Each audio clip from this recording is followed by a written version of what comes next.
Welcome back to the second video on YouTube. And ये YouTube के ऊपर मेरी सेकंड वीडियो है। जो मेरी फ़र्स्ट वीडियो थी वो मैंने जो बताया था आपको अपने बारे में जो भी बताया था, बट उसके बाद मैंने जो वीडियो नहीं डाली है मेरे को समझ में नहीं आ रहा आखिर मैं कैसे स्टार्ट करूँ, क्या करूँ। ट्रेडिंग भी मैं सीख रहा हूँ, पर सीखते सीखते एज़ इट इज़ इतनी ज़्यादा कन्फ्यूज़न है कि मुझे समझ में नहीं आ रहा मैं क्या करूँ। एंड बेसिक सी बात है यार, कोई भी चीज़ स्टार्ट करते हैं मैं जानता हूँ काफ़ी स्ट्रगल करना पड़ता है, काफ़ी चीज़ें फेस करनी पड़ती है। और मैं जो वीडियोस बनाना स्टार्ट की थी मैंने यूट्यूब के ऊपर, फर्स्ट वीडियो बना के मैंने छोड़ दी थी कि उसके बाद मेरी कोई वीडियो नहीं आई। एंड मेरा दिमाग काफ़ी ज़्यादा डिस्टर्ब हो गया है कि मैं समझ नहीं पा रहा हूँ आखिर मैं करूँ तो करूँ क्या। मुझे खुद भी नहीं पता आखिर मैं कर क्या रहा हूँ, क्या नहीं कर रहा हूँ, भगवान जाने, मेरे को भी नहीं पता। अभी मेरे को पता है, लिटरली बताऊँ, मेरे को ये भी नहीं समझ में आ रहा है आखिर मैं वीडियो में बोलूँ क्या, किस तरीके से मैं आपको एक्सप्लेन करूँ कि मेरी सिचुएशन क्या है। आप समझ रहे हो? मैं इतना फ्रस्ट्रेट हो चुका हूँ कि मैं फ्रस्ट्रेट होके मेरे घर के पास में एक पार्क है, मैं वहाँ पे आ गया हूँ। यहाँ पे आके मैं रनिंग कर रहा हूँ, दौड़ रहा हूँ। मेरे को खुद कुछ नहीं समझ में आ रहा आखिर मैं करूँ तो करूँ क्या। मेरे को खुद भी नहीं समझ में आ रहा आखिर मैं क्या करूँ। एंड सही में मतलब दिमाग ना एकदम फक हो चुका है। आखिर जो बंदा अगर स्टार्ट करता है, मेरे साथ ही ऐसा हो रहा है, सबके साथ ही ऐसा होता है कि कन्फ्यूज़न होती है आखिर मैं करूँ तो करूँ क्या।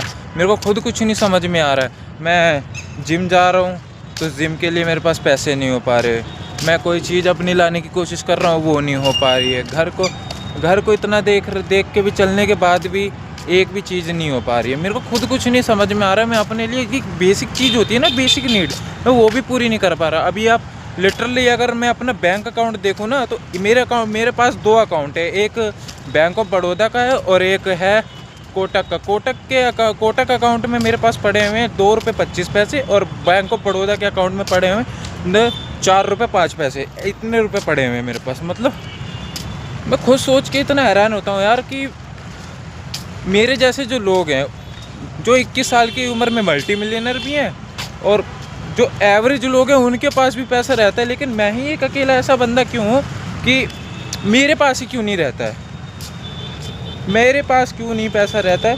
मैं इस चीज़ से ज़्यादा डिस्टर्ब नहीं हूँ, लेकिन मैं अपनी बेसिक नीड भी पूरी नहीं कर पा रहा हूँ। ये चीज़ सोचने वाली है कि मैं इस लायक भी नहीं हूँ कि अपनी एक बेसिक नीड भी पूरी कर सकूँ। मैं अपने लिए कोई चीज़ नहीं ले पाता। अदरवाइज़ कभी कभार अगर पैसे बच जाते हैं तो ले लेता हूँ, वैसे कभी कभार नहीं रहते तो सेक्रीफाइसेस इतने होते हैं। वैसे भी आप जानते हो मिडिल क्लास फैमिली में होता ही है कि सेक्रीफाइस करना ही पड़ता है लड़के को, अदरवाइज़ उसके बिना हो नहीं पाता है। क्योंकि एक जो मिडिल क्लास में जो एक घर का बड़ा बेटा होता है उसके ऊपर इतनी जिम्मेदारियां होती हैं कि वो चाह के अपने सपनों के लिए कुछ कर नहीं पाता है, और जो करने की कोशिश करता है उसके पास कोई ऑप्शन या चारा नहीं होता कि वो कुछ कर पाए। एंड मैं उन्हीं में से एक हूँ, बट मैं अपनी तरफ से अपने सपनों के लिए एफर्ट्स डाल रहा हूँ, क्योंकि मैं नहीं चाहता कि मेरे फैमिली बैकग्राउंड में मैं भी उनके जैसे ही बन जाऊँ। जैसे भी मेरे फैमिली बैकग्राउंड में जो भी लड़के हैं वो ज़्यादा अमीर नहीं है, वो भी मेरे जैसी नॉर्मल एवरेज लाइफ जी रहे हैं और मेरे से काफ़ी अच्छी जी रहे हैं, क्योंकि उनके पास पैसा है, अच्छा खासा सब कुछ है, फैमिली बैकग्राउंड भी बहुत बढ़िया है। लेकिन मेरी फैमिली ऐसी है, मेरी फैमिली में सिर्फ मैं और 5 लोग हैं, 5 लोग हैं जिनको मेरे को ही देखना है। पापा के बाद अभी तो पापा देख रहे हैं, पापा मान लो नहीं रहे, एज इट इज़ नहीं रहे, फिर मेरे को ही तो देखना पड़ेगा। अगर पापा हैं भी तो भी मेरे को ही देखना पड़ेगा, क्योंकि मैं घर का एक सबसे बड़ा बेटा हूँ। बड़े बेटे के ऊपर इतनी जिम्मेदारी है कि उसको घर को भी देखना है, घर भी बनाना है, बहन की शादी भी करनी है, माँ बाप को भी देखना है, सारी चीज़ें देखनी है। एंड इन सब में मैं अपने सपनों को भी लेके चल रहा हूँ। अब भगवान जाने कि मैं कैसे करूँगा कैसे नहीं, बट मेरे को बिल्कुल भी समझ में नहीं आ रहा है आखिर मैं कैसे करूँ, हाउ टू डू। मेरे को कुछ नहीं समझ में आ रहा है कि मैं क्या करूँ, कैसे करूँ। एंड इसी से मैं फ्रस्ट्रेट होके यहाँ पे रनिंग करने आ गया था। और ये तो मेरी सेकंड वीडियो है यूट्यूब पे जो मैंने ट्रेडिंग के ऊपर बात करी थी। ट्रेडिंग का यार मैं क्या बताऊं, ट्रेडिंग का ऐसा हो गया है कि एक की वीडियो तो मैं पकड़ के रखा हूँ, लेकिन उनकी वीडियोस की बातें भी सारी समझ में आती हैं, लेकिन एज इट इज़ जब मैं मार्केट में बैठता हूँ, मार्केट में क्या होता है, मार्केट में जब मैं एनालाइज करने की कोशिश करता हूँ मैं टोटली कंफ्यूज हो जाता हूँ। मेरा दिमाग ना एकदम ब्लैंक होता है, my mind is totally blank हो जाता है, बिल्कुल ब्लैंक हो जाता है कि आखिर मैं क्या देखूँ, कैंडल स्टिक देखूँ, वॉल्यूम देखूँ कि मार्केट का ट्रेंड देखूँ, ट्रेंड समझ में आता है, ठीक है, वॉल्यूम भी थोड़ा मोड़ा समझ में आ जाता है, ट्रेंड भी समझ में आ गया, कैंडल स्टिक के बिहेवियर में समझ नहीं पाता।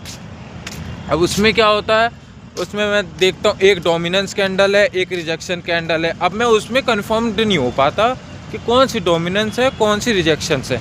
रिजेक्शंस तो समझ में आ जाती है, डोमिनेंस में क्या होता है कभी विक बड़ी हो जाती है, कभी छोटी हो जाती है, तो उसमें मैं बहुत ज़्यादा कन्फ्यूज़ हो जाता हूँ, तो इससे भी फ्रस्ट्रेट हो जाता हूँ मैंने लाइफ में ना हर एक चीज़ ट्राई की, लाइफ में हर एक चीज़, मतलब बोले तो ऐसा उल्टा सीधा नहीं, लाइफ में मतलब मैंने हर चीज़ कोशिश की ट्राई करने की, लेकिन बट हुआ नहीं।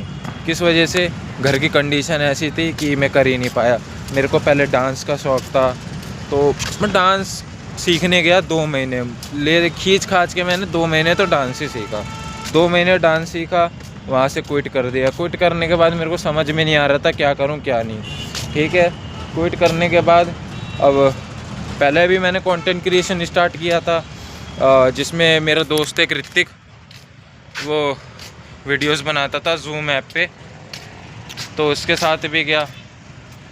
मेरे को ज़्यादा कुछ मज़ा नहीं आया, और मेरे को सही बताऊँ ना, मेरी ना वाइब भी मैच नहीं होती किसी से, टोटली ना मैं अकेला ही रहता हूँ ज़्यादातर, क्योंकि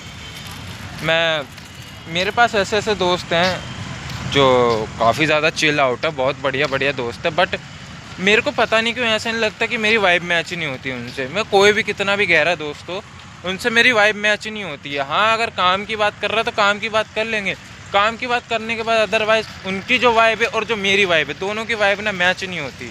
पता नहीं क्यों, भगवान जाने मेरे को क्यों ऐसा बनाया कि मेरे को अकेले ही रहने का मन करता है। और मैं बचपन से ही ना बहुत अकेला रहा हूँ, मतलब इंट्रोवर्ट हूँ, कि कहीं भी कोई ग्रुप जाता था तो मैं नहीं जाता था, किस लिए कि मम्मी जानने नहीं देती थी कि बिगड़ जाएगा, ठीक है।